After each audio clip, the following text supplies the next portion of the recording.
Hello, everyone, and welcome to Spaceflix and Kill, the cozy check-in stream. Or rather, the cozy stream intermission. We've had 8 weeks of Spaceflix and Kill, which is pretty dope, actually. It's over 2 months because we took like a 2-week break in between due to scheduling issues. And since it's our last stream of the year, I thought we'd do a little check-in, hang out, maybe ask a few questions of our characters, our players and their characters. If you've got questions in chat, feel free to throw them out, and this is the time to get them answered. Oh, nice. Otherwise, awesome. I'm Krifu, by the way. I've been the game master for the main portion of Spaceflix and Kill, the Year of the Scoured Stars. My pronouns are he, him. I will say, to start things off, this actual play, has turned out way more fun than I thought it might be. Because I was a little... Your favorites? My favorite stream? You're putting him on the spot now. Is it your favorite stream? Oh, so you're saying the stream is trash. I see. Okay. What is this, Twitter? Come on. So you're saying the stream is trash. Anyway. Can I get you on camera saying the stream is trash? Let's meet our lovely cast. The main crew, the main Starfinders, the second Seekers themselves. Starting with Inez. Oh, hi. Hi. I was eating something. I'm so sorry. Hi. My name is Inez. I use she, her pronouns, and normally on Spaceflix and Kill, I play Chrysis Fenvire, the Dragonkin soldier, who also uses she, her pronouns. Got into quite of a fight last time, which was very, very fun. It was very emotional. I got to show a little bit of the emotional acting that I can do. I really enjoy playing her so far, so I hope you do too. Pan. You're muted. God damn it. Hey guys. How's it going? I'm Pan. I play Greylance. I've been really enjoying this game as well. It's a lot of fun. I wasn't sure I was going to like it because I actually can't stand Krifu. Wait, am I still not muted? Oh, crap. Fair. But no, I've been having a great time. I'm looking forward to doing more. Greylance, he's feeling good. It's good to be part of a unit again. It's been a long time. It's been just him and Puka for a while, and it's nice to be a part of a team. So he's despite things being a bit hectic last time, he's in a good mood as well. Hedgehog. Hey, I'm a Hedgehawk, if you want to be formal about it. I play Alistair, the plain old human mechanic, who, despite he's had a good time, a good run. Keeping it together, I think, is a challenge. Through the various session midlife crises that seem to happen. But no, I have thoroughly as well enjoyed having a regular AP to be a player in and not have to worry about turning up with about 14 books worth of notes and about 20 questions from players. So this is like my vacation stream. Glad to hear. But yeah. Oh, I'm going to give myself a bit of a stretch there now. Oh. And Ida. Hey everyone, I'm Ida, and I've been playing and I continue to play, I hope. Puka, we go by she and her pronouns. And when I started to talk to other people about what system we're playing and what character I'm playing, it's like, Pathfinder, it's kind of rules crunchy, but it's really dynamic and fun. We have spaceship battles, we pew. I'm a 6-armed Ewok is how I regularly describe Puka. And I recently lost one of those arms because we're in space. I have a cool cybernetic with a laser and uses the force. And everyone is like, that is a great pitch. When can we watch it? And I'm like, dude, come on over Mondays at 8:30 CET, and we're going to have some Space Pew Pew fun. Thank you so much for having me on Space Pew Pew fun. I like it very much. I've been super grateful to have awesome anchor crew. If you tuned in the last 2 weeks, you got to see some of our newbie Starfinders, of which Alistair and I were playing them. And we're potentially going to see some of those newbie Starfinders next year as well. In addition, we're going to start things off properly next year in the Spaceflix and Kill series with an awesome, one might say, rockin' interlude where Pan is going to be GMing the society scenario Star Sugar Heart Love. Why are you putting me on the spot like this, dude? What, don't. It's a different Pan. It's somebody else. Because it's cool. It's Some so other cool. guy. It is Because cool. it's so cool. You also get to define what God. sugar pop is, because we spent the entire of the commencement wondering what sugar pop actually was. Ooh, you are okay. Banging. Like music? Mhm. Yeah.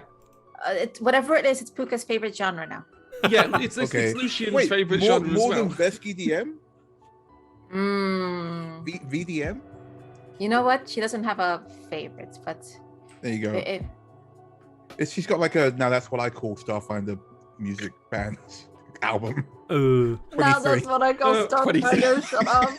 I too don't meta. know. It's too meta. Now that's what Every I call Christmas it music comes out. from space. I don't know. It's Oh god. To be specific, Star Sugar Heart Love is the name of the adventure. It's also the name of the newest album from the sugar pop band Strawberry Machine Cake. yes. Oh my Yes. god. I gotta say all those words regularly. In the right order as well. Yeah, in the right because, I mean, order. we struggled with that. So was it strawberry? what Strawberry thingy? machine cake? Strawberry Machine Cake's hot new album, Star Sugar Heart Love, from the AP, Star Sugar Heart Love. Mhm. I'm gonna call it amazing. right now. A K-pop group is gonna copy you, and you would have Yes. lost the rights. Absolutely. Absolutely. I think in my canon, the Shoki pop is like K-pop, so it's like Y-pop. Love it. Wipe Love it. Y-pop. Why? Love it. Oh my god. That sort of brings me into my first question. This is for the group as a whole. How do you feel so far about the system, the crunchiness of the system that Ida, you mentioned, as well as the setting, the sci-fi pew-pew, fantasy, force, weird cultural references, sort of all mishmash of things? I love it. I think it's great. I think it's really great. I think the setting is super nice for something like a Pathfinder game kind of thing, Pathfinder but in space is basically what I've been told. And I do agree with that it is basically Pathfinder in space, and I love it. I think that the planets are really cool, and I think that the different races are really cool. And I don't catch me saying this on camera. I like the combat. I like the combat kinda. Someone clip that. What? Yeah. Don't Enjoys tear. What? Okay, interesting. Yeah. It's something about, I don't know. It's something about throwing big numbers. The numbers are big. They're very Yeah. big. Yeah. And it's something about hitting big. It's just, yeah. I think that's just very satisfying. And it doesn't feel very stretched out, let's say. It feels very precise, concise. We know what to do. It's consequential. Yeah. Because in D&D, in games like D&D, in D20 systems, you can fall into this trap of roll a perception check for that, and then for that, and then for that, and then negation. And the more you do it, the less meaning it holds. And then that's not necessarily a system quirk, but it's also the GM/DM quirk. Was that necessary? But with systems like Pathfinder, Starfinder, where it's very specific, detailed what can and cannot do. It's sort of boxed in. I don't want to say railroaded, but since there's less choice and less meandering, you kind of can acute your attention more focused. Yes. And then you get to that story and you get to that 30 meant something because the 29 didn't. Yes, Mhm. exactly. Mhm. Exactly. And it's also like the comments just feel like they're like they feel like they are a big part of the story, I think. And that's when I like something about combat. It's like if it's like a big part of the story, you know, like that. Wow. Yeah, like if it's like a big part of the story and like, you know, you're progressing the story by doing this fight, you know, it's not just fighting to fight, you know. Right. It's like there's a goal to be had here. I think we can. That's the way the society scenarios are written. I think that makes a big difference, and it feels like where each scenario, this enclosed thing, is actually moving the plot further and further. Because It's a well-written module then. most of them. I mean, there's a lot of. We talked about this during the commencement. They throw in these weird mini games sometimes that are cool, but like not necessary for the short amount of time that we have. Yeah, I think if it wasn't a short style IP, I think the minigames would be fun. Like the race was pretty fun to watch. Yeah, 'cause we did a race last time, and that should have been its own session entirely.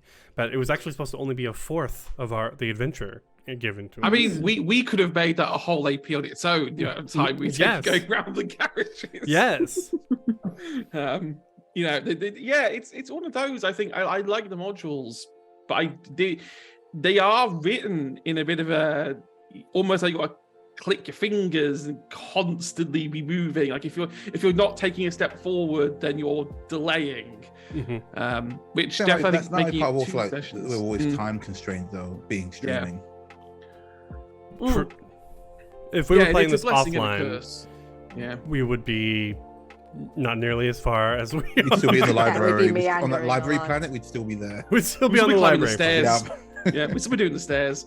I want to investigate this and that, and I want to bang on the wall, and I made vacuum now. But I think it's nice because you can use it for whatever you want, whatever suits your purposes. We would have so much fun digging into all the cool little nooks and crannies of the library planet, and having these character development moments as well. I think it's also cool that even if we don't delve into the itty bitty, that they exist in something greater. Because I'm completely new to the even the Pathfinder, but the Starfinder particularly storyline and the lore, and I don't know it the way I know, for example, Forgotten Realms. I don't know it the way I know Masquerade, for example, but it's still very welcoming, and I feel you don't have to have every level memorize or be familiar with it, because at least the way the module brings it to you, it's inviting. You get enough pieces of it to make a decision, to have a feeling about it, like the Hell Knights, like the corporation, like capitalism bad, and it's really delivers that really well. Awesome. Any other comments on the system or the setting? I don't think so. I'm muted again. No, I've been playing Starfinder for almost long. I've been playing TTRPGs in general, which isn't super long, but I've been enjoying it. But I find that I do like that the game feels so expansive. Like you can have a little adventure where you're just like on Absalom Station as a bunch of like street kids, and no real big sci-fi stuff even happens. And then next thing you know, you're having ship battles, and you're stuck in the drift and blah blah blah. So there's a lot of room for expansion of story, which I really enjoy in this. Yeah. Spaceship Absalom at the Lore Spire something. Also, I love that the Lore Spire something. The Lore Spire something. Yeah. Watch before. But no, I love that like just there's so many races as well. Not all of them are like going to be used all the time. A lot of them I feel like are just kind of there, but they've released you can make your own species now in Interstellar. That one. Aliens? What you're saying? No, close. Interspecies, I think it was. It's the newest book. It just came out. Yeah. Where they finally give us kobolds. Finally, proper kobolds. Proper? Because proper kobolds. So like they have like a culture now, and they're not just the whole thing. Here's a new the culture fantasy. is Okay. the culture is literally their natural witch warpers, and they just appeared one day. Oh, Interstellar Species is what it's called. Yeah, interspecies. So really down for more of that. Plus kobolds are great, and I love them. Oh, and Trash, garbage, energy. the Evolutionist just came out in Interstellar Species. So the newest class allows you to morph your body and evolve yourself. Yeah, it's gonna be dope. That sounds pretty cool. That sounds wild. Oh, I saw same. some of the stuff in there, and it's got a lot in there. Like you can do a lot with the Evolutionist. I played once with Don of Hexgrid Heroes, who was doing the playtest, and his character was sucking DNA from constructs and using that to evolve his arm into like a mechano-powered thing. He like extended his reach, boosted the strength. Wow. Oh my god. It was intense, and it was so cool. Cyberpunk. Yeah. As fuck. Yeah, sounds pretty rad. But I have some questions about our characters as well. Because we don't get the time to do a lot of like backstory stuff on our characters, just because of the way we're on railroad tracks during our episodes.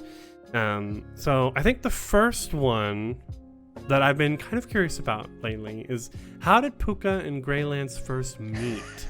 That is indeed a curious question. That is an excellent I question. want to know the answer. Okay, I may have had shower thoughts about this. So I had flavored Puka as this happy-go-lucky, plucky, nimbly kind of a character, and we did a very brief flashback with the food, where in the memory that Puka offered, she stole a pie, or she stole some baked good. I like to imagine that unchecked, unbounded, she got very sticky fingers, which is a trait I haven't explored enough mechanically yet, but I have the stats for it. But she may have grown and started picking more pockets and gotten into trouble. And eventually she picked the wrong pocket. It is like, if you don't do this job or go into this dangerous situation, we're going to like cut off all your fingers so you can't pick pockets anymore, or something to that effect. And she pissed off a mercenary group or something. And that may have been where, like, you need to assist this big guy. And he turned to be cool. Yeah, I think at the time Grant was probably doing like odd jobs, didn't really mind who the jobs were for. Got paired up with Puka and was like, well, you're definitely not cut out for this life. You've just been strong-armed into it. So you can come with me afterwards. I'd like to think that we surprised each other with our gumption for it. Yeah. Was this There's a lot of time. before, during, after Starfinder? Before, yeah. They worked together as a team, as a bounty hunting team for a while. Yeah. And then the Starfinders just made them an offer that was better than getting shot at by randoms all the time. We found this brochure somewhere, like, you know what? As cool as that mission was, it really wasn't fun sleeping on soggy cardboard. If we do this, we get some lodging out of it, at least, you know? Do you know what I think? I think that we did a mission that ended up with us like either working with or against a Starfinder who was like, not bad, you guys want a job? And then we just turned on whoever we were working for. And yeah, it sounds like a better deal, actually. Benefits? Oh, yes. Wait, dental? Dental. Wait a minute, if I break my arm, it gets fixed? Hold on. Yeah. Wait a minute. I mean, I'm not saying it might happen, but you know, if my arm were to burn off, I'd just get a new one. That sounds great. Puka, look at this. Just don't burn your arms off. Speaking of the visions that we had in episode 3 when we were eating our memory meals. Mhm. Greylance, so continuing on this, your vision was like you eating in this like bombed out building. I remember at the time thinking, whoa, like Greylance really has like a history of like he's got this whole career behind him. Yeah. What was his what was his career like? What brought him to, you know, eating with a group of mercs in like a bombed out building? Greylance was from a fairly young age raised into the merc life. He was like brought up to believe in strength and honor, but there was no war to fight, so he became a mercenary, as many Noir do. And in doing so, he fell in with a group. They were his, you know, his real strong like comrades, and the memory that everyone saw of him and some other faithless characters, not all Noir, eating this pastry and baked goods in a bombed out bakery, is just them having just suffered terrible losses. They've had to retreat, and they've just like had to hide in this place, and it's just them kind of accepting that they may not make it out of here, but being thankful for the family they have together. And just like eating this sooty, ashy cake. Nothing tastes better than being alive. So they're like, yeah, we're all gonna eat these cakes and be alive together, until one of them turned them all in and got the rest killed, apart from Greylance. Wow. Shit. Damn. That escalated quickly. I mean, at the end of the day, you know, no matter how much you feel for a merc group, they're mercs. Somebody was looking for their own payday, and it was, hey, these guys have been messing with you. They're in that, not in the bakery, they were in this other place. You can take them out. Greylance escaped. Nobody else made it, and he hasn't seen that person since. Until tonight. Until tonight. Yeah. Actually, no. We have him here in the studio now. Oh, bloody hell. I'll You kill him. are the father. I try to draw my sword immediately. So raised into the merc life, found a family, lost a family. Yeah, betrayed by a brother. Betrayed by a brother. But now, so if we're continuing with the family, mercenary family, what is Puka to you? He sees Puka as a sibling. Yeah, definitely she's become like the little sister he didn't have. But I think she's a lot younger than him, both like, you know, in spirit and in age. So it's a very much like big brother and much younger sister kind of situation. Didn't we talk that our characters might be somewhat similar in physical age? Yeah, physical age, yes, but mental age was like for sure, absolutely. Yeah. That kind of explains a little bit why you very early on, why Greylance took on a sort of mentorly role to Alistair very early on. It felt like in the first session. Yeah, he's his whole thing is like he's always looking for that connection again, to be forged in battle, and he sees a lot in Alistair. It's just the smart guy, the tech guy of any good merc group, and he wants to foster that in him.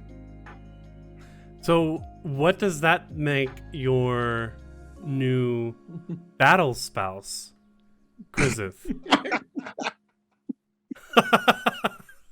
I mean, we're not really using labels per se, but So FYI, flashback in our last session, Krizith, you used your Dragonkin bond with Greylance, so you guys are now both are now telekinetically linked. He can ride on you easy, or it's. Don't do it! Don't you do it! I wasn't gonna say anything. No, I wasn't. But your minds have told you already. You guys have dirty minds. Filth. We are. It was the scalp. Scum of the earth. I'm not explaining that joke. Scum of the earth. It feels like a natural evolution at this point now, to like even that Greylance would find another bond with someone in the group. Yeah, especially since Chris is another warrior. Like you expect that. Like, I love the scene where she beat him in an arm wrestle. It's just a really fun scene to be like, yeah, I respect that. Yeah, because she respects other warriors, and she doesn't know anything of Greylance's past. However, she knows that you have fought and suffered losses and are doing things for the greater good, and that she respects that. She likes that. So I'll ask then, this is for Pan and Inez, where would you want to see their new professional relationship go in the future? Are you trying to ship us, Griffin? Is that what you're doing here? That is such a good question. Can you see this? Listen, I said professional relationship. There we go. Professional. That is such a good question, actually, because I have thought about, like, what if eventually, like, the Scoured Stars thing is solved, and then, like, we part ways? Like, that just doesn't feel right to me, you know? Like, it doesn't feel right that a battle partner. I don't think they would. I think, like, it's one of the things where you kind of, it's like a life bond, right? Yes. However, she is, like, she does have, like, her own, like, job at home, kind of. She'll forever be a Starfinder, I think. Because I think once you're part of the Starfinders, you can't really escape the corporate ladder. You could see Mafia. Sure.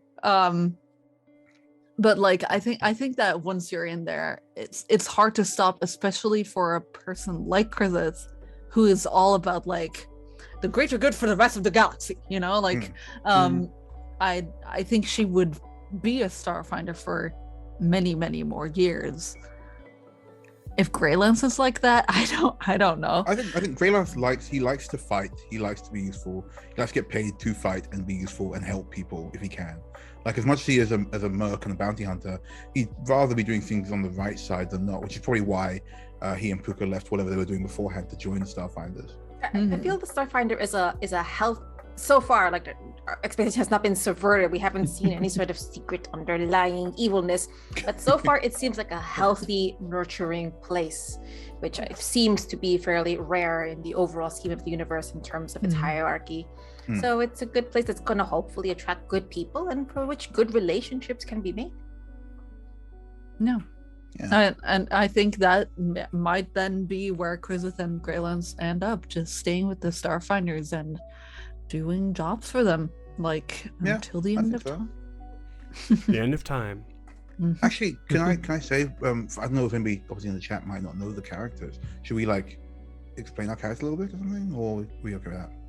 Like, introduce them, like. I mean, like, for example, like Greylance is, that's my wrong side. Greylance is behind me, so that's easy. Yes. There he is. Yes. I mean, yeah, I can explain what I'm sure people would like to hear about giant mummy dragon. I think they would.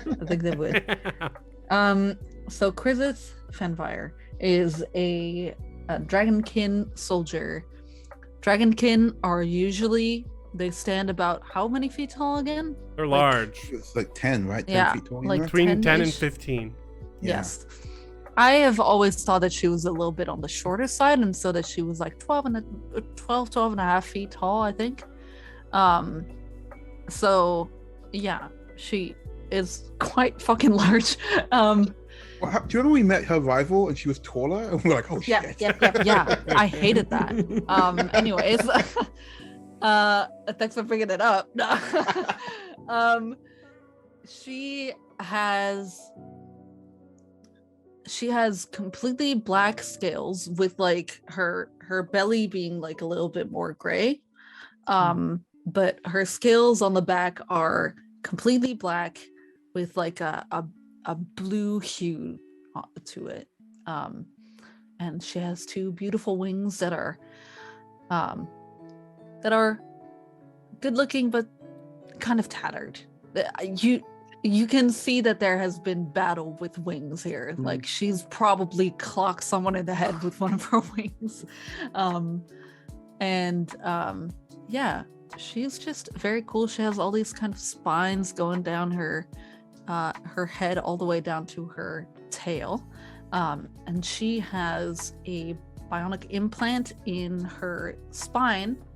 Like, I think they might have just like replaced her spine with like a bionic one, so that she is more dexterous and more more quick on her feet.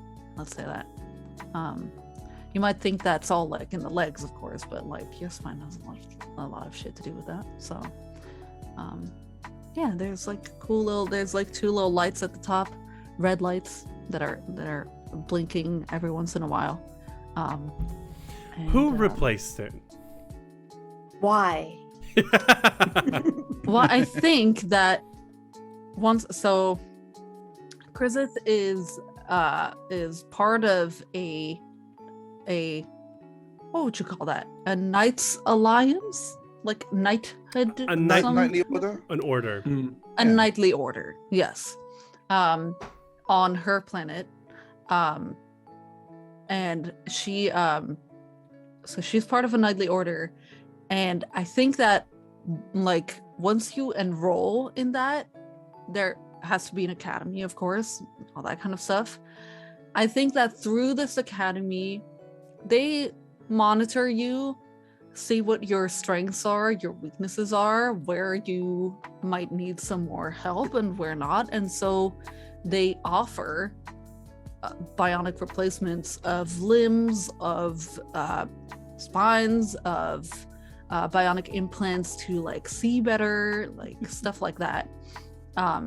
And I think then a special doctor of the academy or like of the knightly order who is specialized in that kind of stuff might have replaced her spine. And that's where you met Farvenzi. Farvenzi I met on the academy, yes. And so, she hated it that you left. Yes. Why did you leave? Why did you join the Starfinder Society? Well, knightly orders are very, very nice. And it's an honor to be a part of a knightly order on Triaxis. It's very much like a thing to look forward to. Like every single dragonkin or dragon of any kind of caliber or like birth, whatever, I think they all strive to be in some kind of knightly order, because it pays a lot of money and it's like really, really cool, and you do things good for the society and you're like actively helping, and she really, really liked it, but she always dreamed of bigger. She always knew that there were more planets out there that needed much more of the help that she can offer, because she knows she has these ideals, that were basically beat into her into the academy, like do good for the planet, protect everyone, make sure that your king is always safe, and most of all, be nice and friendly to everyone you meet, and just make sure that everyone feels included and is like cared for. Sounds like the order was run by like a gold dragon or something with those. I think so. That's nice. That's nice. Was Forenzi part of this order too? Because she's not following a lot of those tenets. No, absolutely. Okay. Forenzi was a part of that order. I don't think she is anymore. But she mentioned she's a new patron now. Oh, that's right. That's right. That white dragon with the weird name. Yes. Yeah. So Farvenzi and Krizith were like in high school when you meet that one person where you're like, I'm gonna be with you forever, like we're gonna be this forever, and eventually you like leave school and you never talk to that person again. Yeah. But that's exactly how their friendship was, and they were so close. Like they would always like sneak out together and like go to like the kitchen and like steal food, and then like go to a hill and like watch the stars and like be like, there's this planet, you know, really, really cute shit. How long were they together in the academy for? I don't know how long someone would be in the academy for, like maybe 3 to 4 years. I would say. Yeah, I think that's like a good amount. That's and a then long time to be a friend and have them leave, I guess. Yeah. absolutely, yeah. And then I mean, they did do their nightly stuff together for some time as well. I'd say that before Krizith started with the Starfinders, she was in suit doing things like maybe a year and a half. And in that year and a half got like, I think maybe like worked together with some kind of ally of the Starfinders or all that stuff. Maybe she was on like a single mission, not really like part of her garrison, or like a small squadron was sent out to do something. And she got noticed, maybe with some other dragonkin also, but they were like, yeah, you know, you look like a really good part for this job that we have, and we would love to get you out there. And she just immediately took it because of always wanting to be like, there's something more out there, you know, and there's more good I can do for the world. So yeah, so that splitting of ways, it was very abrupt and not very Clean. Yeah, not very clean. But I do think that Krizith definitely explained to her, like, I'm leaving, this is why. And I just don't think that felt very good to Farvenzi. Like she just kind of like, it just didn't really sit well with her, because I think Farvenzi is much more about like, this planet is our home, this planet is what we should protect, and so she's you serving going out there is dragon not. kind, essentially. Yes, exactly. She's like, the dragons are the ones who should be protected, you know, and whatever's out there is cool and amazing and awesome, but we should be here. We should be protecting our planet. Yeah, the only reason she's on another planet in the vast is She's that the behest. pro-Brexit. Yes. Oh no. Yes, she is. My God. Brexit? Oh god. Brexit. Tri-exit. Try-exit. Yeah, that's it. There you go. Try-exit. Yep. Yeah, so I think she is just a huge bitch. Yeah. Ow. I mean, Yep. the feelings are there. Yeah.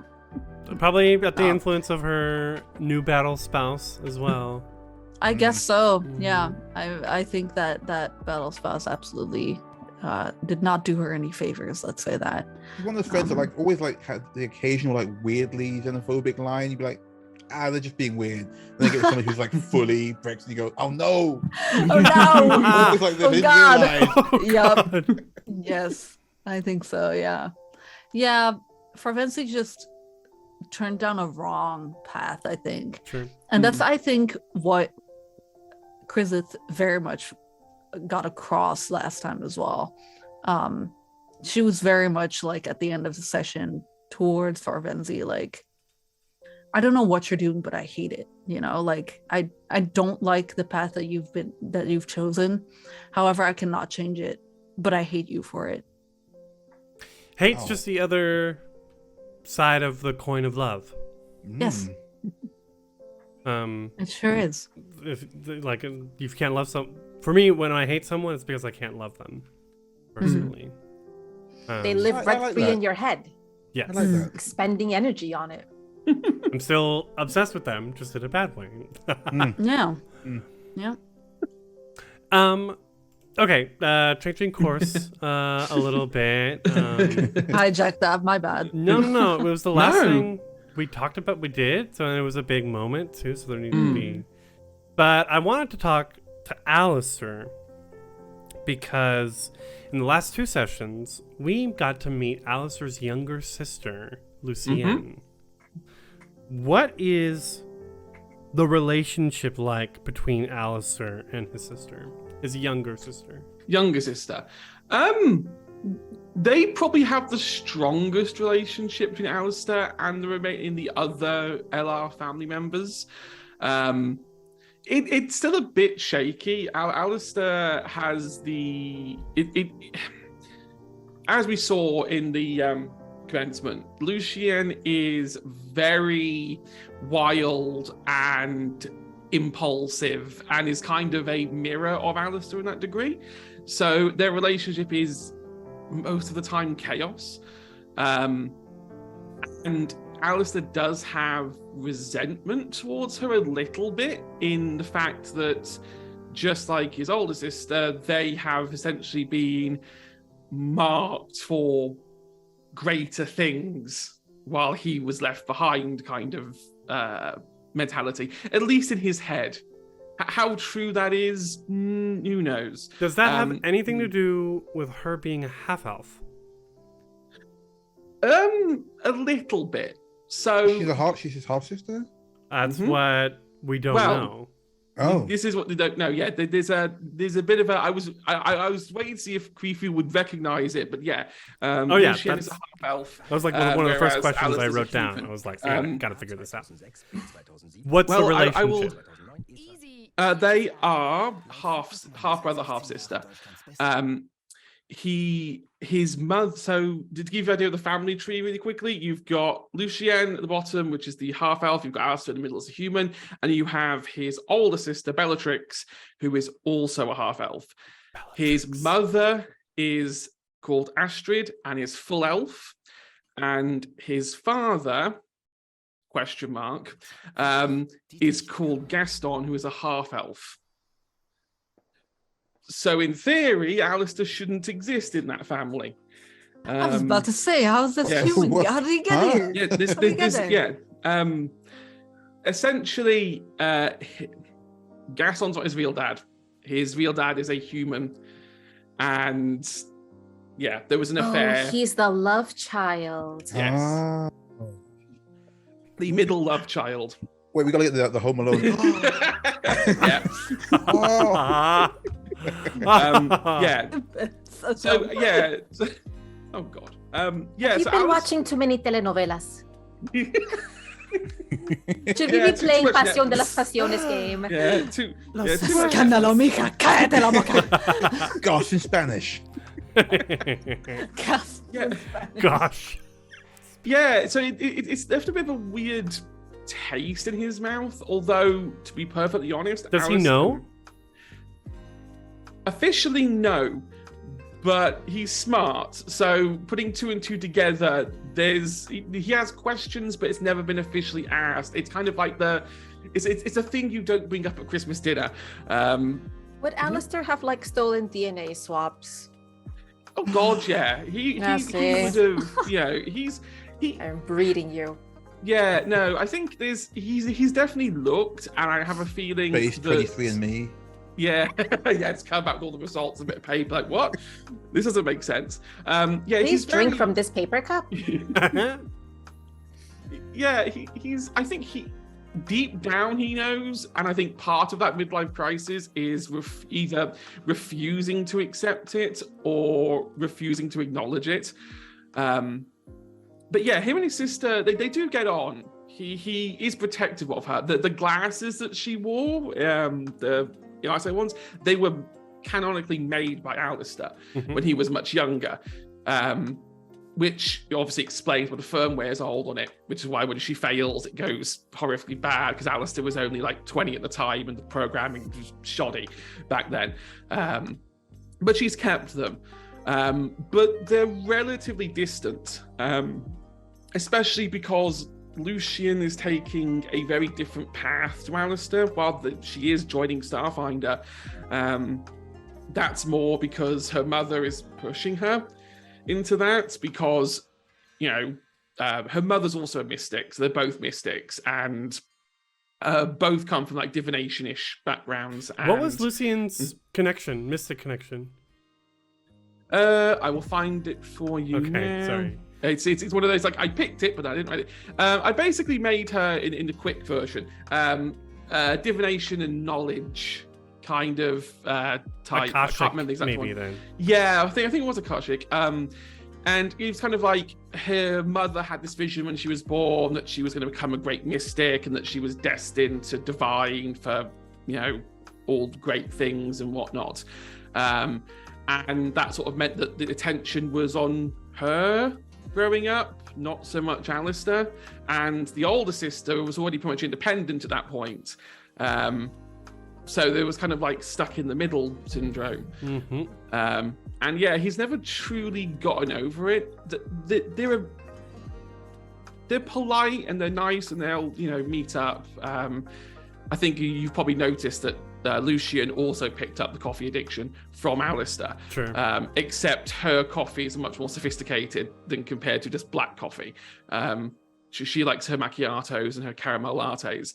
Nice. Good taste. As opposed to just black.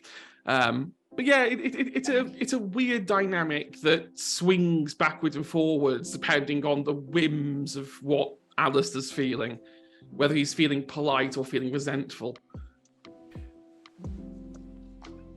So many more questions now. But I'm gonna pivot and come back to Alistair because I'm gonna be thinking about that. Fun question. In the first episode, Puka helped Zoe create a viral dance on Skittermander TikTok. Yes. What is Puka's relationship with social media like? Oh God. There's people who like really think about content and they're like, this is trending if I pull out these sort of metrics and if I time it right and make sure I have the right hashtags. She just gets fucking lucky every single time and whatever people love. The exact opposite of me, and maybe this is me like, I can't hit the algorithm. Okay. and I would like to imagine, because she's such a pure-hearted, and I try to make her like funny and really approachable person. People on the net think like, wow, that person is just so real, and they're just like doing their own thing. Wow, maybe the algorithm was, I don't know. There are definitely those people though, like, because you've got the people, they're real and they're fake people on social media. A quick philosophy of social media. And the real people fall into two camps. Either they're doing their own real thing on social media and it's not going anywhere because it's way too real. It's not edited. It's not raw. It doesn't fit into the format of whatever platform they're using it. Or in Puka's case, and I can totally empathize with wanting to be like that. Just like having that natural charisma that comes out and people are like, I love it. Click, click, click, click, click, click, click, click. She has no shame. I think that's what it is. Whoa. That's a big part of it.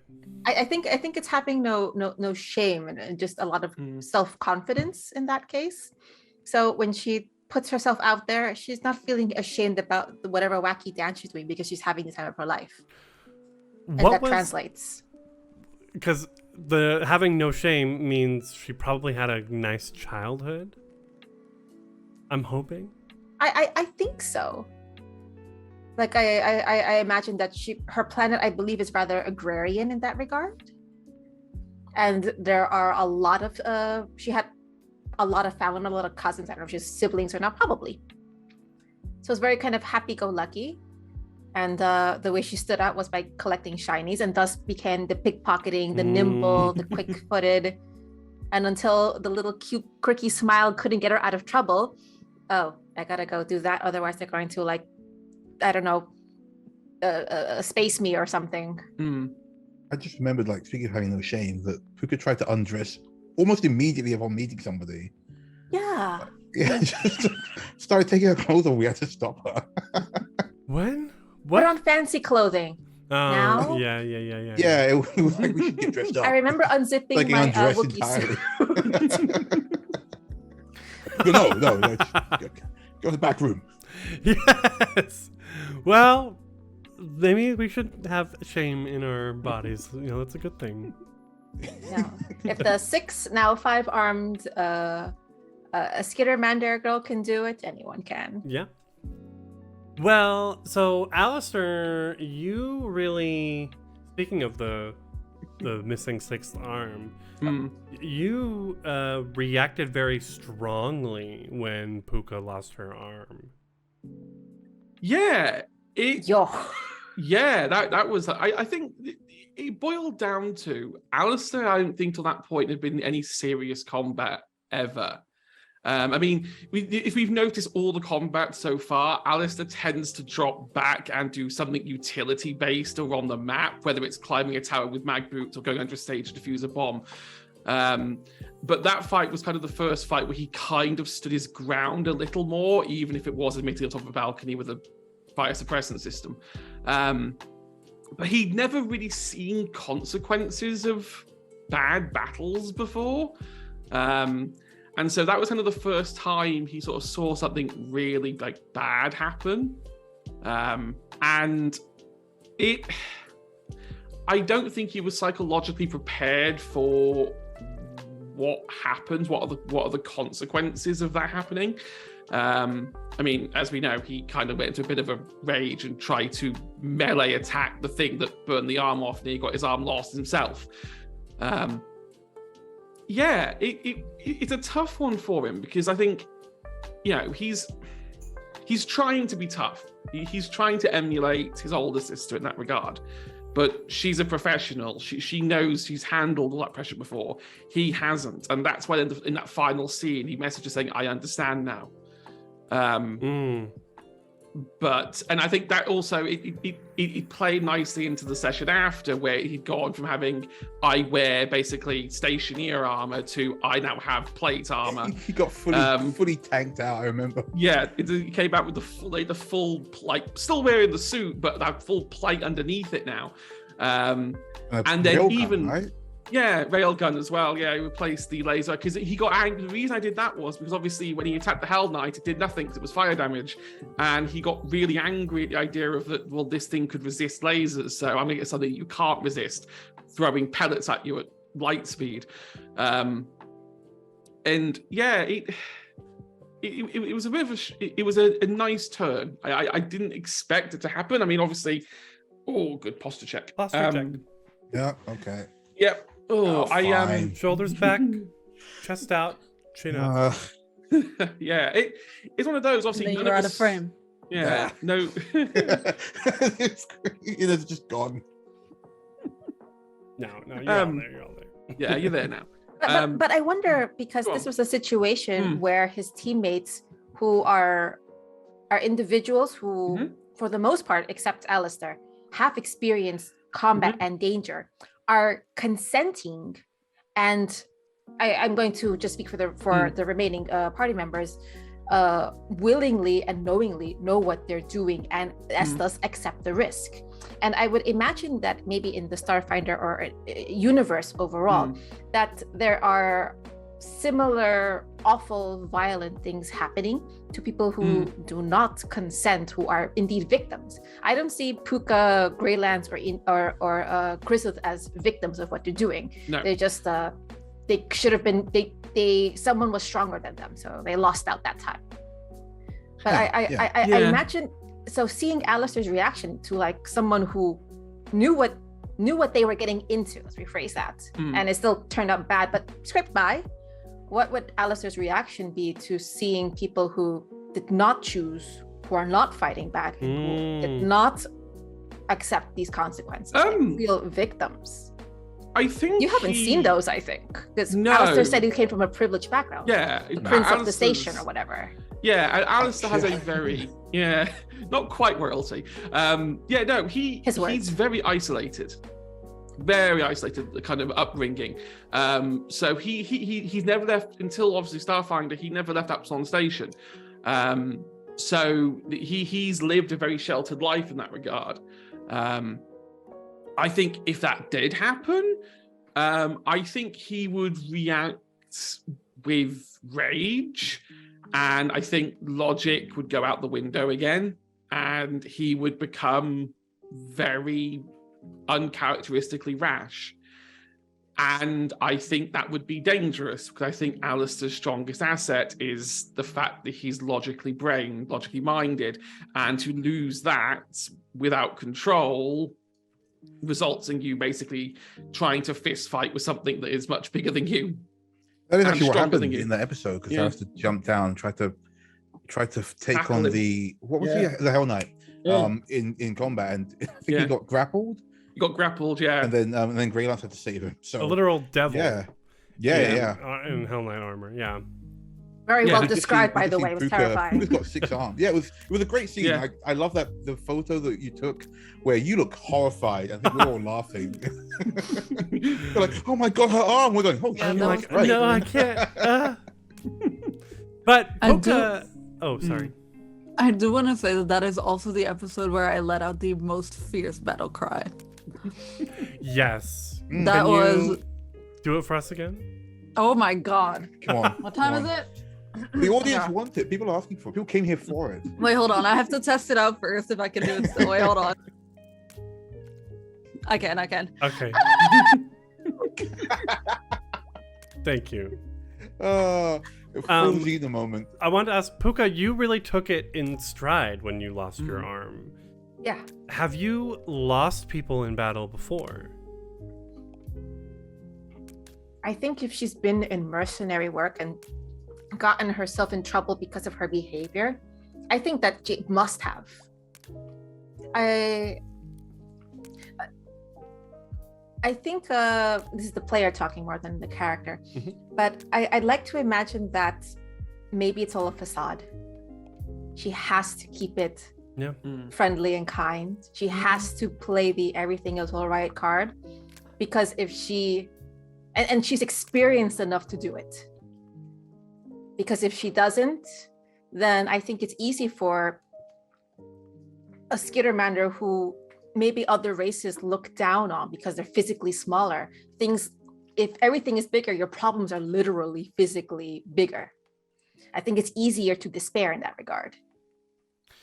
So I think maybe the facade and it's just an arm. I got a cool new one. That literally, I think it sums up basically how the Skittermanders survived colonization by the Veskarian. Because the Vesk have took over their home planet and were more annoyed by the helpfulness of the Skittermanders. Hi, girls run these worlds. Hey! I hope your finale was awesome, Hey! and I hope it went well. Hey guys. Oh, Shout out to Girls Run These Worlds who have rated us almost every single time we've been play streaming. Starfinder, yeah. So thank We you love it very for it. much. Thank you. Please join us in following them. You click up above so you can check out the awesome stuff they do. They are also a global org. I think all of their posted showtimes are in Eastern time, but are pretty much there are I've noticed there are a good chunk that are available to us here in the European adjacent time zones. So thank you. Sorry. So exactly how I think the Skittermanders survived colonization. I think that really sums it up really well. And that's sort of what I foreshadow when I mention I wonder what Alistair's reaction would be to seeing people who were subjugated, who didn't choose. Interesting. And I think it says a lot about Puka's character that generations ago, memories are still fresh, the stories still get told, and still seeking out a life filled with additional danger, but doing so open-eyedly. But I think she's lost people, and I think with Greylands, maybe collectively we've lost people, but we say nice things about them. We soldier on and carry on. Like even when Puka lost her arm, and Greylands came in, rather than because Greylands has seen combat, seen battle, and knows loss. It's just like, what do? You just talk about the good times and soldier on. Like, so that's what they did. They just, I think they just told stories and drank. Yeah, we drank. It's like just drank and told stories. Like we took time to check in emotionally, but it was something that was low level enough that if combat broke out, we'd be ready because we're just taking drinks, you know? Yeah. It was not an Alistair reaction, which was, I think Puka also, I'd like to think that she noticed that Alistair seems to be suffering more for himself rather than for Puka's sake. And Puka's not calling him out. It's just like, no, I don't need you to fuss over me, but I recognize you need to fuss over me. Yeah, I'm gonna leave you here and not. That's a good way to look at it. That's cool. So yeah, Alistair has to feel like he's done something because he, in one warped way, he blames himself, even though he wasn't any part of the reaction. Like he wasn't part of the interaction at all. But in some weird way, maybe the fire suppressor should have gone off at a different angle. Maybe he should have, not attempted to use the laser rifle and use his pistol instead. And it kind of like, I think he's one of those people who's like chain of events kind of thing. If you could go back and pick a different path, would have everything that's gone a dangerous way to live. Yeah. And it does that ultimately make you responsible for what happened, or as I said, he's sheltered. He doesn't have the kind of mental awareness of the world outside of his bubble. Actually, it's something I wanted to ask, if you don't mind. Why did Alistair join the Starfinder? Because at the beginning, he doesn't seem very, like, almost kind of like it's a chore. Like, he doesn't really seem like he wants to do it. Why did he join? He joined primarily as a kind of rebellious middle finger to his family. Kind of doing the whole, like I said, he's going through a bit of a identity crisis almost, and part of that was kind of going, oh well, I can do this too, I'm just as valid. I can be, acclaimed, and I can prove that I can do this. And so he kind of went, I'll drop my teaching and I'll go into adventuring. And it I think it started as spite, and I think like the early times of him being there, he definitely wasn't interested. He was more interested in making sure his stuff was being marked and his university work was like out the way and done. But yeah, it started as spite. I think as time's moved on, he started to realize, actually, maybe there is a place here for me, but maybe this isn't it. Maybe there are other ways you could be helpful to Starfinder without being on the front line. It's a bit of a strange one with him in that regard. Because the big driver on that one is you've got to understand his older sister, because she's the bigger influence here. His older sister is, like Puka, like Greyland, a bounty hunter. And a particularly good one at that.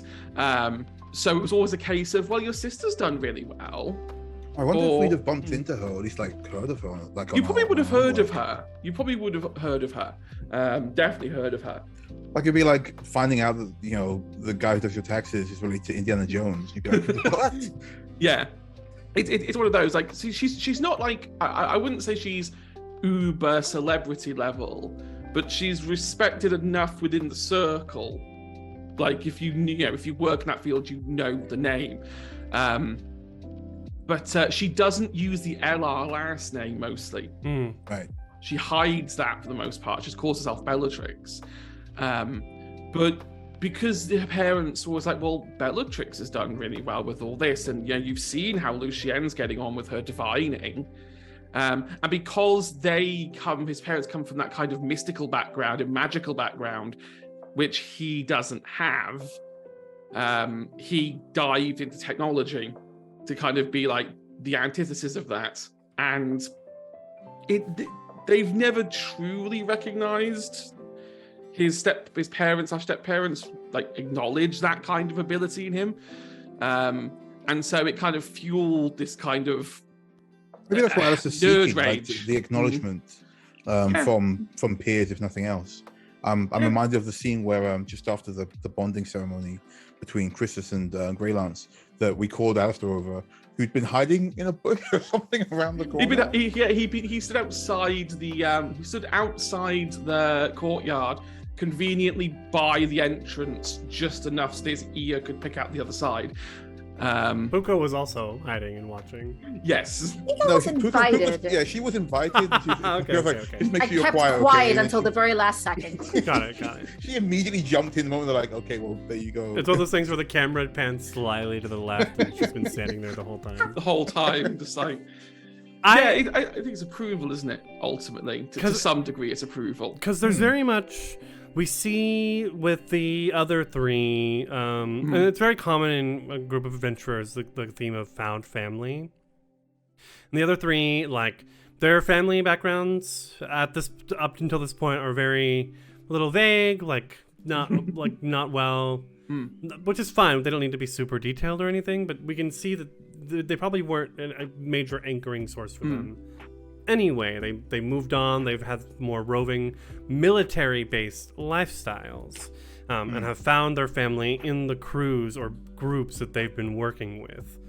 Greylance with his previous crew, Greylance and Puka, and then Krizuth with her with Farvenzi, and then and now with Greylance and Puka and Alistair as well. But with Alistair, he's had this traumatic family background. Moved into academia, where it sounds like he wasn't making connections there anyway, and now has found a new family that is very different because they appreciate him and what he can do, and care about what he thinks, and B, also very different because we are in extreme life-threatening situations. So with that all in mind, it makes perfect sense that Alistair would react the way he has been, and kudos to your role-playing on that part. Absolutely. Yeah. I think that's really a good testament to your role-playing. Absolutely. Yeah. I think as a player, that's actually a more dangerous approach in the long term when you see someone making a mistake and you put the blame on yourself. You wanted to keep Puka or Greylance and Krizuth safe when they make a mistake. I would imagine if Puka fucks up, Greylance would be like, your timing was off. I thought you got that down in the last mission. You gotta do Greylance's voice. You're gonna do that.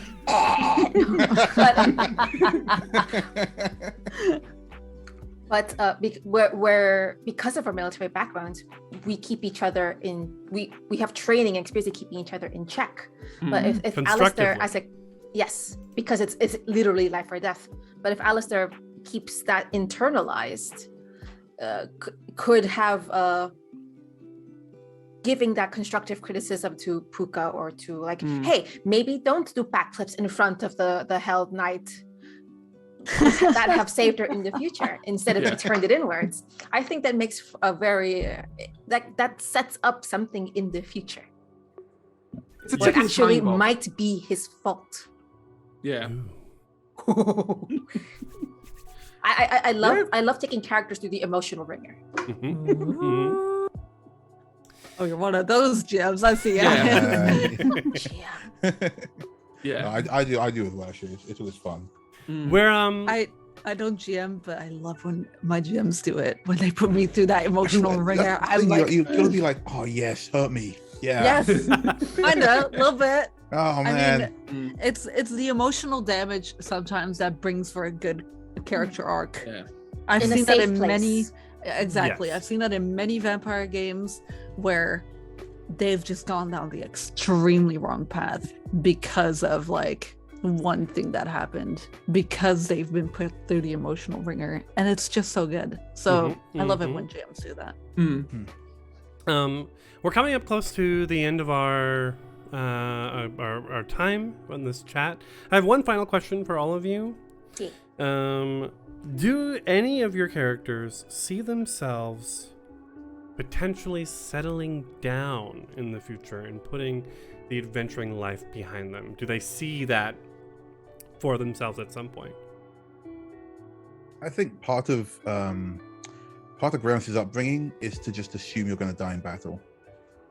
So not really. That's why you can throw yourself into these things. He's like, that's how you die. So I'm not going to die today, but this will be it one day. So I don't think he'd settle down so much.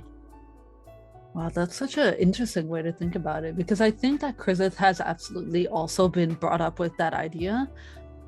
However, she does have this dream of eventually I like that. like being old, like too old to adventure, and eventually just having to put down the sword, or in these cases the boom knuckles. Put down the boom knuckle. Yeah, and then actually like maybe go back to her planet or find a different planet that she finds amazing or whatever. She hopes to find a planet. I think that's one of her wishes too, and kind of like a thing that she's been like eyeing while on these travels is a planet to eventually retire to. One that might not be Triaxis. And so she has indeed been told that you might just die in battle. And so she treats every battle like it's her last one. That's why she's so loud. But she does have this dream of eventually putting down the blade. And I love the idea that like she's got this like years in the future maybe, and then like just old dragon lady Chris with like her garden and I don't know, whatever. Yeah, where she just like has a little cottage, and she's like tending a garden. I don't know, having coffee every morning, too, maybe, taking Puka's coffee. Oh my god. Yeah. I think Puka she'd want to go until she realizes like I'm a liability or I'm not being successful anymore. The physical limits, she'd go to physical limits. I think an amazing ending for Puka.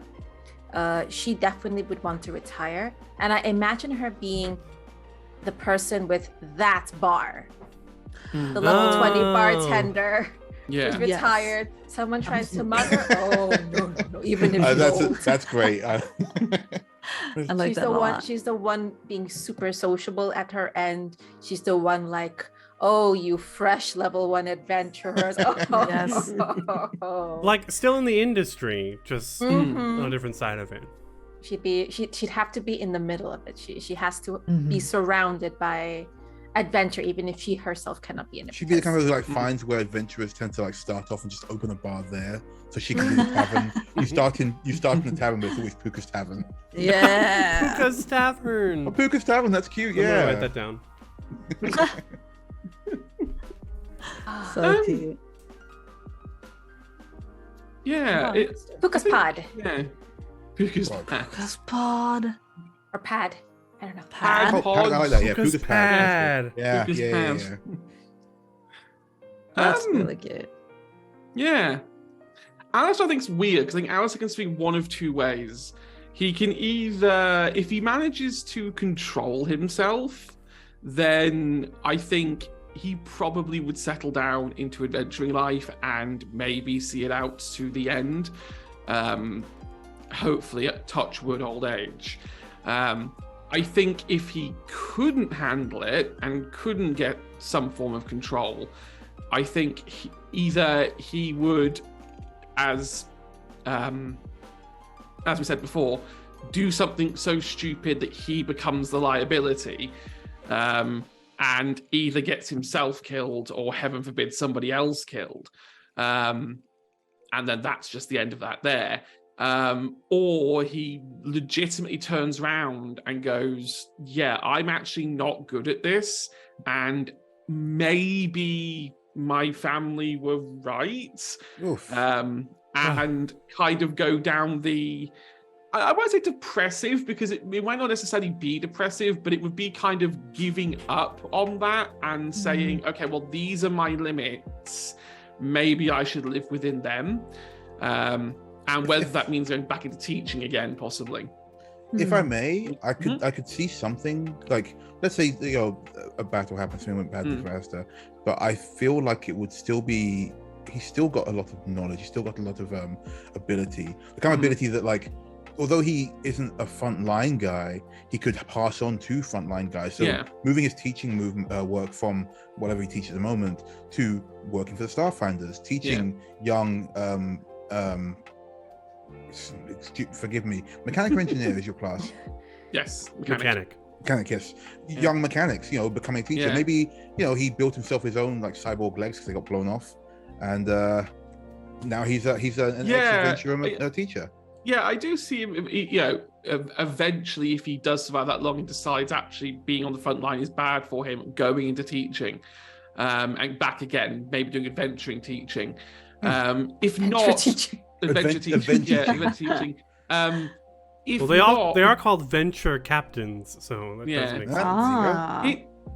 Failing that, if he survived long enough to settle down, I think he would be the kind of person who would try and settle down into the kind of upper echelons of Starfinder society, just kind of as the ultimate middle finger, to say, hey, look, I did it, I survived, I'm now up there with the with the big boys, and it I don't know which way it is going to sway. I don't know what's in the rest of these books and what the combat's going to happen. Yes. So there's a very big random factor here, and I take each book as it comes. We still have now I feel gutted that I didn't say anything great. I'm like, hey, he just died. And I was like, I've got this long idea of how shit. But I imagine that Alistair could upload his consciousness and get it into some AI. Oh yeah, he could definitely transfer himself into. He's an like AI. one of those talking guns from Borderlands. Oh no! Yeah. Oh my god! Constantly correcting you every time you miss. There is literally a gun that does this. Judging There's the judgy gun. Yeah. I love that. Yeah. I think I'm gonna recommend that if Braylon survives too long, he's just surprised and he ends up just being he ends up going into teaching. He's just like this old teacher, and then he'll be the guy who dies at the beginning of somebody else's adventure. That's fine. Can come bartend. Yeah, or bounce. Bartend. I think he'd want to be in the fight though. That's just how he's raised. So he'd probably bartend, but occasionally go off to do jobs, even when he's too old for teach other people jobs. But it also makes sense for Greylance to have the I'm gonna die doing this point of view, because he's a vanguard and he's is focused on the concept of entropy as the entry of the universe is just a state, here or not. That's the way it goes. I'll do the best I can while I'm here. Which is why if he does survive, he'll be like, shit. I gotta keep doing the best I can. Come on. Yeah. I'm that's how I feel sometimes. I'm all right, let's just keep doing the thing. Yep. Well, so that is the end of our cozy stream intermission. I had a great time. Thank you for humoring me, everyone. I had a good time too. Yeah, Yay. a lot of fun. Cool. That was good fun. So in the year of the Scoured Stars adventure path, we're gonna call it, there are at least two more books that we have in our scheduled time. The fifth book, or society scenario rather, is really long, so because it's actually, the fifth one is meant for multiple groups to be doing at the same time. Whoa. Oh. So I'm gonna just take one thing from there and make that what we do. Or we all split up and each group. Yep. If we had and then you GM all of them. We all have our own. This is not the Marvel. It's not the Marvel universe. Yeah, we've got the MCU. Well, we're gonna see a whole new group of Starfinders next year, and so that'll be 3 separate crews essentially. We're getting there. The Starfinder cinematic universe. I need to get Bellatrix in there somehow, somewhere to complete the set. But let's do quick shout outs. If anyone has anything they're doing for the rest of the year, let us know. We're gonna go in the same order as always. So, Inez. It's me, your friend Inez. Let's see. What to say? Well, I had a fun time. I had a really fun time explaining some of Chris's backstory, even though I didn't really write much. I somehow always just get one. There's always something in there that comes flowing out whenever I start talking. So it was very, very fun to to just kind of, flow with the backstory, and it was really, really nice. Yeah, it was really nice. Yeah. Let's see. You can find me everywhere on the internet at xxsuccubusgfxx. It's very easy to find me because my face is everywhere. So don't worry about that. Twitter and TikTok. Twitter. Yeah, Twitter is most active right now because Hive is down. But once Hive is back up, you will not see me on Twitter again. Man, let's see. That site is weird. It is really weird. It's really, really weird. Let's see. On Twitter, you can see all the live notifications when I'm going live, all that kind of stuff. But for a little taste, this Thursday I will be over on Heart of Tales, doing some 12 Occult Eye, Demons 12 Occult Eye. That's what it's called.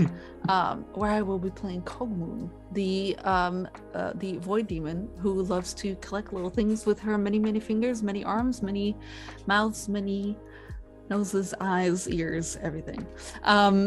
Yeah, she's just very goblin-like and very much something I don't normally play, let's say that. But she's very mysterious and really, really cool. Well, So that is really outside your wheelhouse. Well, that's crazy. I have no idea. What Is she you're talking about. really tall as well? Is she tall? She's like a dozen different raccoons. Yeah, exactly. I mean, that's what she was last week. She was a couple of raccoons in a trench coat, so that was really, really fun. That was really fun. Let's see, what else do I have? I think that's it. We don't have anything on Saturday. So I think the Demons game is going to be my last stream of the year. But so come watch that. It's going to be really, really fun. Yeah. I love you so much.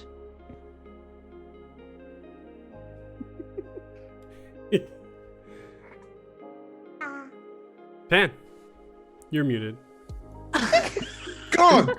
Oh, How do you always do this? I don't know. I want a compilation. Like, I coughed, so I muted the cough. I thought, I don't want people to hear me cough. I'll just mute the cough. So funny. And I forgot to unmute. All right. Hey, it's me, Ban. Hi. I'm your nemesis. I'm coming to get you. I'm outside. You can't stop me.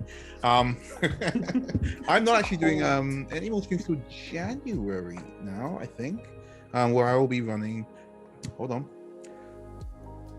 Sugar. God. Krifu, would you mind? Star, sugar, heart, love. That's what I said.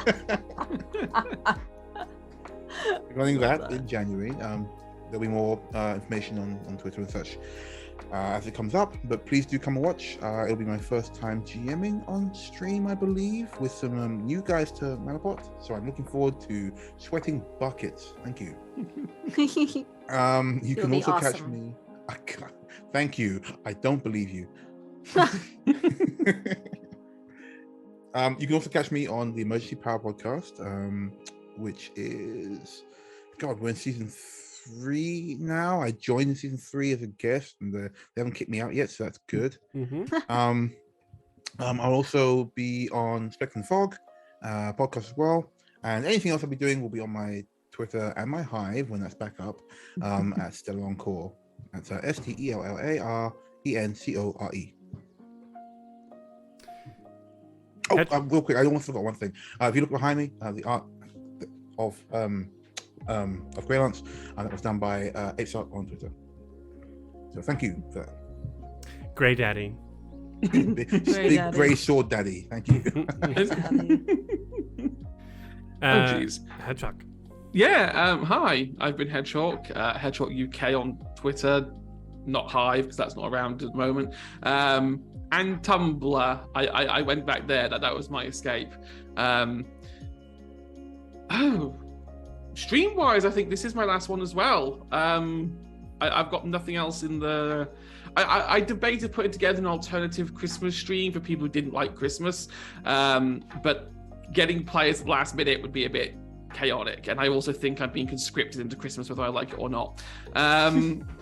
I've tried to resist, but apparently I'm getting escorted from my house to my parents, and any attempts to avert that will be punished. So January is when I'm back. Probably mid-January, I think. So obviously we're going to be launching the Misadventures League in January. First game will be on Saturdays, which I have conveniently put in a 3 p.m. GMT slot so that I can still do EU happy hours and run my show at the same time. So I was like, I can't put it on Saturday evening because that's not fair, and I can't play any EU happy hours. So I deliberately pushed it back so that there was room. Yeah, I've got a great cast for that. And then in February, we've got the Fallout TTRPG show starting. I've got players for that now. Starting probably mid to late Feb. And that's it. I mean, Misadventures L on Twitter if you want to get a bit more updates on that, but it starts to come out. It's a bit slow now because it's Christmas and not a lot of people want to do stuff. But come January, once I've got the art commissioned as well, because that's on my to-do list, I'll have a lot more to show for it. I'm so excited for it. Nice. Yeah. It's nervous saying start your own network. Well, who thought that was a good idea? I don't know. I blame tarot cards. It's their fault. My friend did a tarot card reading for me and went, "You should go do something big and elaborate." It's like, is this big and elaborate? It's like, yeah. Sure. Love that. Just as long as you get other members of the network alongside you. Yeah, so the plan is to open it up a bit. Once it's got established and we have a base, the plan is to add more shows with other entirely different groups on them. I'm not going to use the word copying the Manapop model, but modeling it after, because it's such a good model. It's not plagiarism if I say it's not plagiarism. It's not an original model, that's for sure. Kind of like we need more European spaces. I mean, I copied a channel, or we did. There are other producers here. Yeah, it's like we need more EU representation. So it's like, let's find more space. I mean, we have to drag them out the woodwork somehow. And speaking of EU representation, Ida. Hi, I'm Ida. You can find me there at In the Pan on the Twitters. I'm not anywhere else because I don't have the spoons or energy to do other platforms. Later today at 6 p.m. ET, 11 p.m. GMT, I'm actually going to be joining the Ladies of D&D event called In December. And we're going to be doing interviews on indie creators. And I'm going to be interviewing my very amazing friend and hermana, Phoenix Femme, Angela. And we're going to be talking about her work. We're going to be talking about what inspires her as a writer, her thirst traps, and all sorts of things. So that's going to happen at Ladies of D&D for their In December. Awesome. In 2 hours. Go watch that. Angela is amazing. Angela's I love her amazing. so much. So did you say in 2 hours? Yeah. Okay, I'll just stay here then. Yeah, but that's why I'm dressed up. All right. And it still needs to be scheduled, but I'm going to be playing another game with Ladies of D&D for the In December event. It's likely going to happen after the 25th, so that week between the 25th and New Year's. We're going to be playing a one-shot of Coyote and Crow, which is a TTRPG focused on indigenous First People communities. The oceans were boiling. White man never came and plundered the lands. So imagine kind of Wakanda situation happening where there was this internal growth between our peoples, but there's like this, there's combating, there's other evils and other challenges. And I'm going to be representing my South American indigenous heritage. And for the call time, I showed up in my full indigenous folkloric costume, and it was like, it's not needed today. Like, no, we'll be rocking it again whenever that is rescheduled. I did retweet it. It's a very colorful costume with a lot of history. And I was really happy to be with a lot of other people who like really understand that sort of identity as well. Wow. And that's me personally streaming. I want to shout out Horde of Tales. Not just the Thursday stream where Ines will be playing her raccoon demon, but tomorrow we're going to finish up a level 14 two-shot of D&D, which has some other amazing new European faces, also POC European faces, which I think is very important to represent as well. And their game is so good. It's so funny. Austin, the GM, does amazing job with voices and with the levity. So definitely check that tomorrow at 7 p.m. GMT, 2 p.m. ET.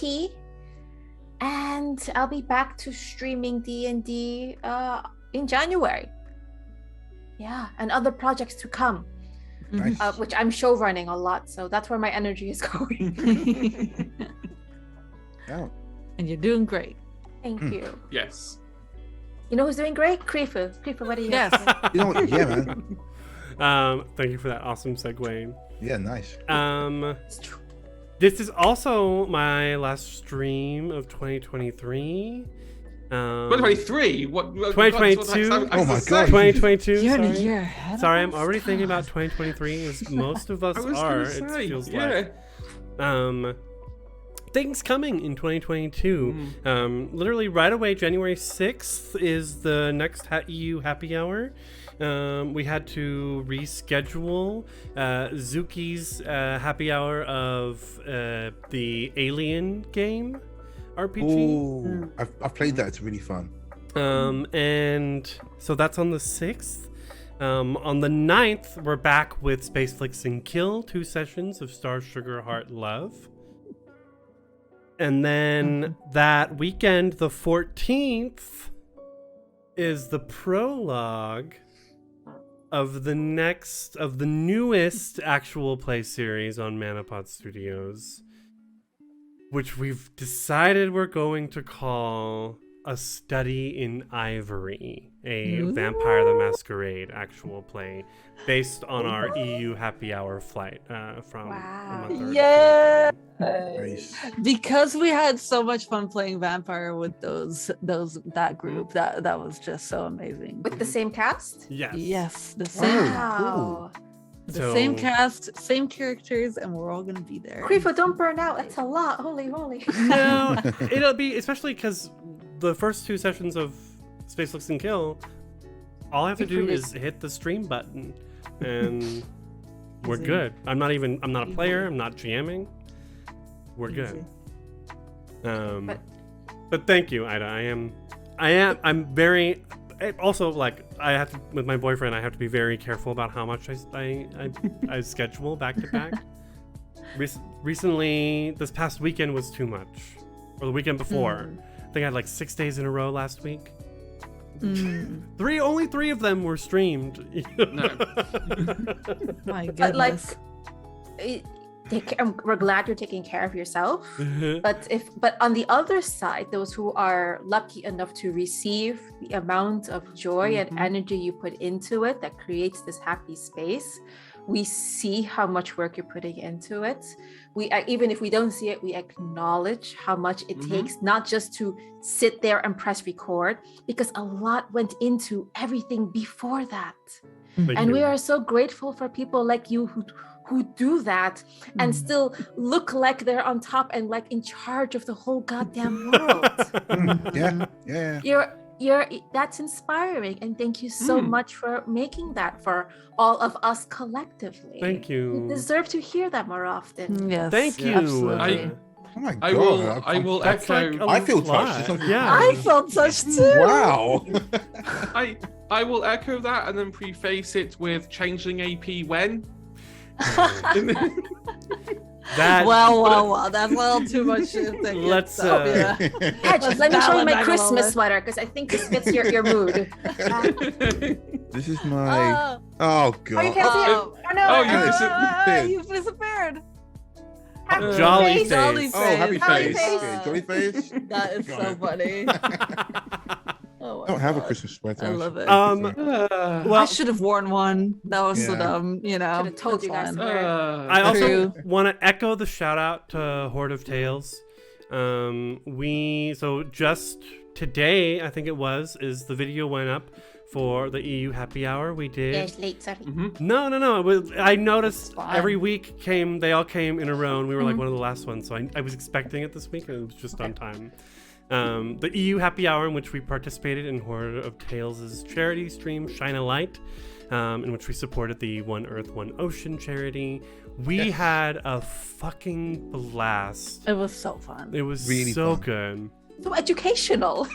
Yes. So educational. Yeah, so educational. Yes. Yeah. Yes. And I will say I am very proud of the EU Happy Hours this year and meeting all of the awesome people from Horde of Tales and from Roll for Good. I really hope the 2023 will be just as expanding as 2022 has been. It can only go up. There's no other way it can go. No, actually, I'd like to give Yeah. one last shout out actually to the audience. A good few of you guys come been coming every week and stuff and watching. I recognize the names and something there, and honestly, it makes streaming so much more fun to be streaming for friends. You know, you guys in the audience every time, out there watching us screw up horribly and supporting us, and it's been really great. So thank you, chat, and anyone else who watches this for helping us out and supporting us and just enjoying it with us. Yes, absolutely. That's what we do the streams for you. You there. Yeah, You yeah, you behind that specifically. camera. You. You specifically. I'm still outside your house. It's very cold. Though. I'm in your I know, in but the I'm walls. dedicated. With all of that, we wish you a happy new year. As we say in Germany, Guten Rutsch. Guten Rutsch. Slide well into the new year Yes. and be good. And we're going to be raiding over to our friends at D8 Dungeons. Yeah. Or Date Dungeon, I should say. Date dungeons. Date Pronounce it dungeon. dungeon. I've always said it D8 dungeon. I was thinking D8, but now it's taking a whole new meaning. It's Date because of No. their romance focus. Oh, love it. Sorry, Hey. Hero. I Yes. didn't even know. I'm so sorry. So, join the raid as we head over there. Check out all the awesome stuff that Manapot has coming in the next year and all of our wonderful friends. And we'll see you in 2023 or on Thursday over at Horde of Tales. Yes. Love you. Mwah, mwah, mwah.